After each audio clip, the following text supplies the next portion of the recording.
Hola chicos, ¿cómo andan? Bueno, en el videito anterior nosotros vimos los diferentes tipos de herencia, de enfermedades, perdón, genéticas y justamente los diferentes patrones de herencia de esas enfermedades. Vimos también eh, el diagnóstico, cómo se podía hacer de esas enfermedades. Y lo que vamos a ver ahora es ver justamente ejemplos de los distintos tipos de herencia, ¿sí? Para que ustedes tengan presentes, que son ejemplos eh, bastante comunes de dar, ¿sí? Y son patologías dentro de todo bastante conocidas. Bueno, el primer ejemplo de enfermedad genética que vamos a ver es la anemia falciforme, en donde las personas que tienen este tipo de anemia tienen una hemoglobina anormal, llamada hemoglobina S o hemoglobina falciforme. Este tipo de enfermedad genética sigue un patrón de herencia autosómica recesiva, ¿sí? Fíjense acá en el cuadrito, síganme el cursor, ahora les voy a agrandar la, la pantalla. Fíjense acá en el cuadrito que el problema surge con la mutación en el codón 6 de la beta globina. Acuérdense que la hemoglobina está conformada por 4 cadenas de beta globina. Y fíjense que la mutación ocurre en este codón. Y ese codón, en una hemoglobina normal, codifica para el aminoácido glutamato, ¿sí? Y se denomina esa hemoglobina A. Mientras que en la mutación, la adenina es sustituida por la timina, ¿sí? Fíjense, cambia el codón, y ahora el codón, en vez de codificar para un glutamato, codifica para una valina, ¿sí? Y acá es el surgimiento, es acá donde surgen todos los problemas, ¿sí? Esta hemoglobina va a denominarse hemoglobulina S, ¿sí? Y es una hemoglobina menos soluble y cristaliza dentro de los glóbulos rojos, ¿sí? Y al cristalizar, forma, la célula, el eritrocito, cambia su morfología normal y se transforma en una célula con una forma de hoz, de ahí el nombre falciforme. Fíjense, síganme el cursito, acá, en una imagen del tejido sanguíneo, fíjense que tenemos eh, un eritrocito normal, ¿sí? Bicóncavo, ¿sí? Redondeado, mientras que tenemos al lado una célula falciforme que tiene justamente hemoglobina alterada, esta hemoglobina llamada S, ¿sí? La célula falciforme obstruye arterias y capilares, como pueden ver acá en la imagen, porque no tiene elasticidad este tipo de células. Fíjense que lo que sucede normalmente cuando el eritrocito pasa por capilares bien pequeños, se deforma para poder pasar. En cambio, eso no lo puede hacer una célula falciforme, y justamente lo que pasa es que se obstruyen estos pequeños capilares. Esto lo que provoca es un déficit de oxígeno en los tejidos en donde pasa esto, ¿sí? Y eso provoca varios tipos de problemas, ¿sí? Por un lado se producen infecciones porque justamente empieza por un lado, no llegar oxígeno a los tejidos en donde pasa esto, empieza a haber muerte celular, y es una zona en donde es un estímulo para patógenos poder invadir, ¿sí? Fíjense que también estas células, estos glóbulos rojos alterados, son detectados también por el sistema inmune y se produce hemólisis, ¿sí? Entonces hay una gran destrucción de glóbulos rojos que produce justamente anemia, ¿sí? Y eso a su vez produce fallas cardíacas y empieza a haber un problema sistémico en donde va a haber también daños hepáticos y un daño cerebral porque no hay suficiente irrigación en el tejido nervioso, lo que lleva en última instancia a la muerte, ¿sí? No hay una cura para la anemia falciforme, sí existen tratamientos paliativos como los antibióticos, los analgésicos y algunas drogas que promueven la expresión de hemoglobina fetal que no es afectada por la mutación, ¿sí? Ustedes acá tienen que en los tratamientos hay vacunas, no hay una vacuna contra la anemia falciforme, sino que justamente las vacunas lo que hacen es prevenir infecciones, porque en el estado que se forma, que sucede en los tejidos, donde hay una falta de irrigación sanguínea, en donde no hay donde no puede llegar el oxígeno a estas células, justamente son target de patógenos, entonces las vacunas lo que hacen es, bueno, prevenir estas infecciones, ¿sí? Dentro del tratamiento paliativo se encuentran las transfusiones sanguíneas y en muy pocos casos se produce un trasplante de médula ósea en donde justamente lo que se quiere hacer acá es que se produzcan células rojas, es decir, eritrocitos normales, ¿sí? Con un trasplante de médula ósea, pero se realiza muy poco y el nivel de éxito es bajo aún, ¿sí? Por eso, más que nada, es un tratamiento paliativo lo que existe hoy en día de esta enfermedad, ¿sí? Bueno, el siguiente caso que vamos a analizar es la distrofia muscular de Duchenne, que es un tipo grave de distrofia muscular que afecta principalmente a los varones, ¿sí? Esta es una enfermedad ligada al cromosoma X, ¿sí? Y se produce por mutaciones en el gen de la distrofina o DMD. La distrofina lo que hace es conectar los filamentos de actina de una fibra muscular, ¿sí? A proteínas de la membrana celular o sarcolema. Sarcolema es la membrana plasmática de las fibras musculares, ¿sí? De las células musculares. Entonces, en estos pacientes o en estas personas enfermas, esta proteína está ausente o en muy baja cantidad. Entonces, lo que sucede es que se reduce la rigidez muscular y se produce una deformación de la membrana plasmática de las fibras musculares, y esto, a su vez, lo que genera es una desorganización y también una destrucción de las fibras musculares, ¿sí? Entonces, lo que va a padecer el enfermo de esta afección es que va a tener una debilidad progresiva de los músculos esqueléticos con el tiempo, ¿sí?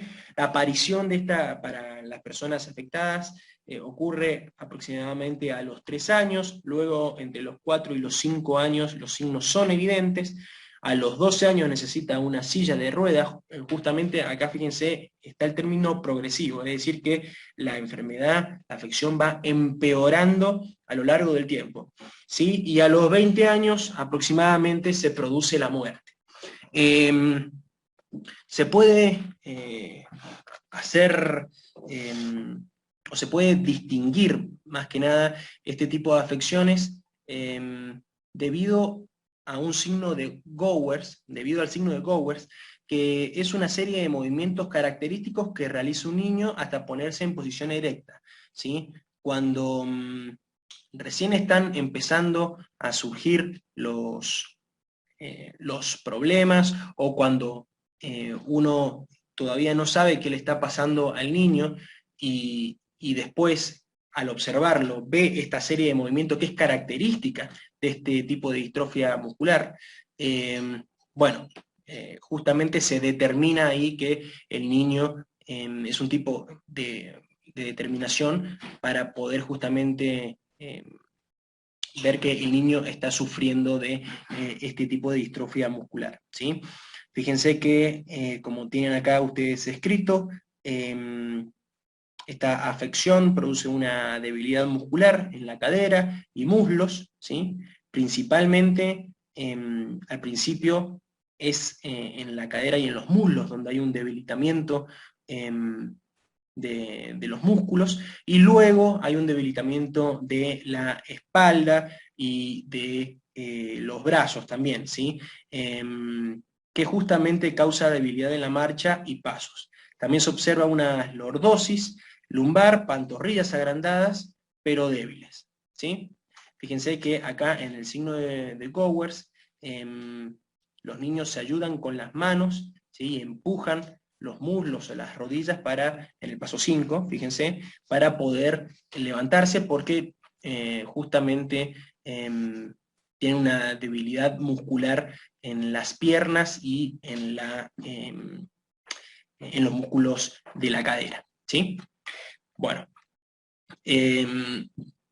estas enfermedades, no hay una cura para esta enfermedad, sí hay de nuevo tratamientos paliativos, en donde se pueden mencionar medicamentos que contienen esteroides que aumentan la fuerza muscular, antibióticos para poder frenar infecciones que puedan llegar a ocurrir a las personas que están afectadas con esta enfermedad, dispositivos ortopédicos y fisioterapia. Acá tienen un esquemita de cómo funciona la distrofina, ¿sí? Fíjense que une las proteínas del polímero de actina, ¿sí? Del citoesqueleto de actina, y los une a proteínas de la membrana plasmática, manteniendo la integridad de la fibra muscular, ¿sí? Acá tienen un esquemita de cómo se produce este tipo de herencia, ¿sí? Acuérdense que es una enfermedad ligada al cromosoma X, ¿sí? Entonces, si tenemos un padre no afectado que tiene hijos con una madre no afectada, pero que es portadora, ¿sí? Fíjense que los que van a sufrir esta enfermedad van a ser los varones, ¿sí?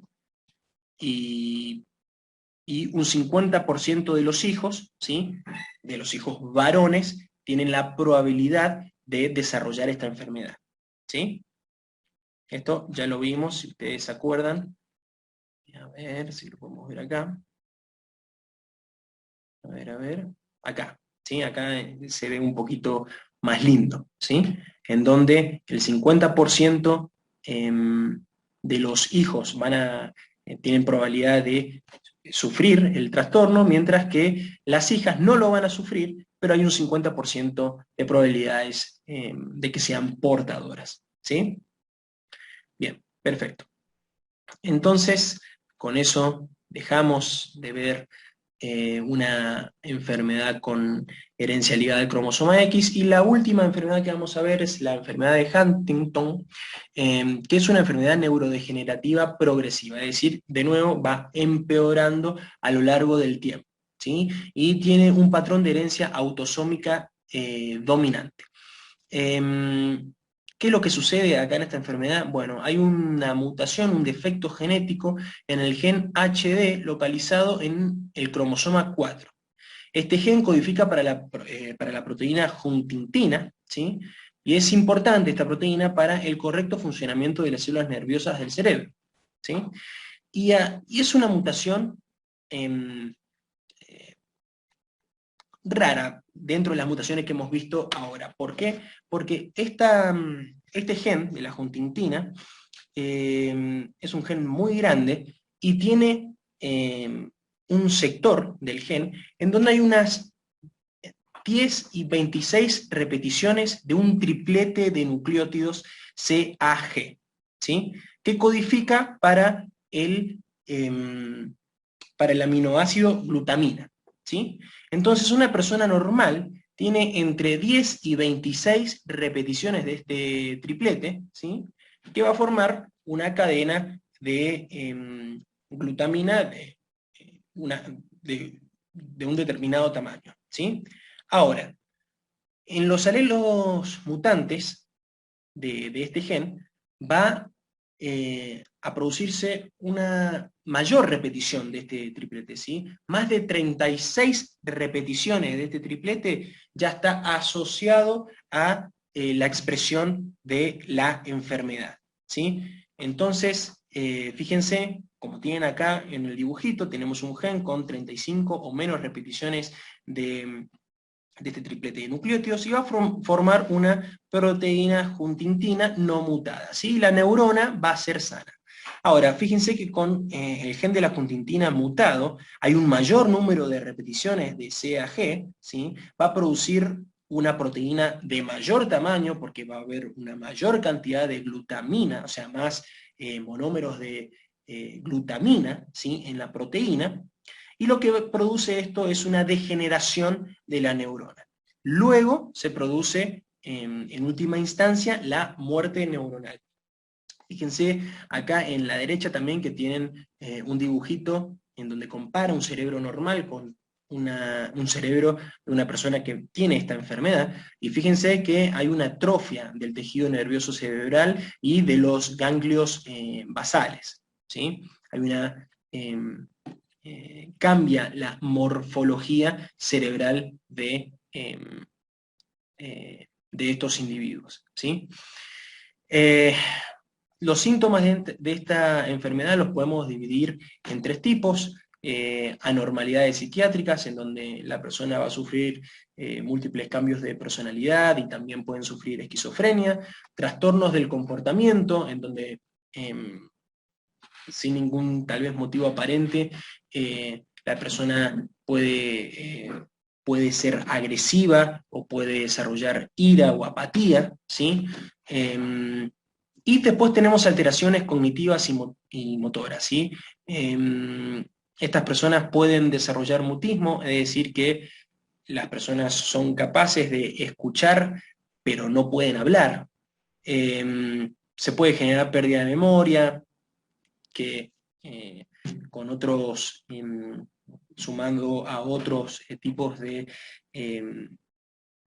falencias cognitivas, puede llevar a la demencia. Bueno, se producen movimientos involuntarios también, deterioro motor general, alteraciones del sueño, incontinencia, pérdida de peso. Son muchos los síntomas que sufren las personas que tienen esta enfermedad. La prueba de diagnóstico se analiza justamente al analizar las repeticiones de CAG en el gen HD, ¿sí? Y de nuevo, acá estamos ante una enfermedad en la cual no hay cura, y el tratamiento que existe es un tratamiento paliativo, ¿sí? En donde la persona puede tomar fármacos para los problemas neurológicos, motores y también de conducta. Y acá tienen justamente cómo es el patrón de herencia de esta enfermedad, que acuérdense que es una enfermedad con un patrón de herencia autosómico dominante, ¿sí? En donde acá tenemos el padre afectado, ¿sí? Que puede expresar la enfermedad en algún momento, sí, la va a expresar porque es un alelo dominante, pero la expresión de la enfermedad puede ocurrir a una edad más tardía, ¿sí? No necesariamente tiene que estar con los síntomas de la enfermedad cuando tiene los hijos, ¿sí? Por eso es que un individuo heterocigoto puede tener hijos y puede ser normal en el momento de tener los hijos, pero luego va a desarrollar la enfermedad, ¿sí? Entonces, fíjense, tenemos acá un padre afectado que va a tener hijos con una madre no afectada, que tiene los dos genes normales, ¿sí? Y acá lo que vemos es que hay un 50% de probabilidad de que los hijos tengan la enfermedad, que expresen la enfermedad, ¿sí? Fíjense.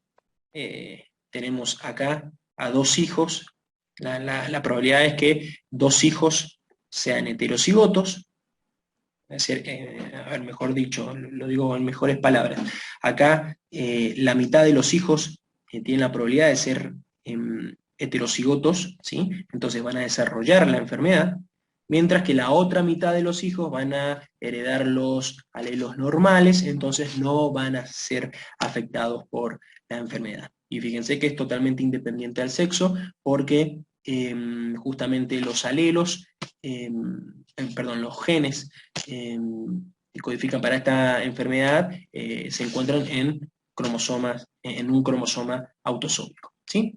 Bueno, con esto terminamos la unidad 4 y bueno, espero que les haya gustado. Cualquier cosa me escriben, cualquier duda la vemos por la plataforma o me pueden escribir el mail. Y bueno, nos vemos la próxima clase. Chau, chau.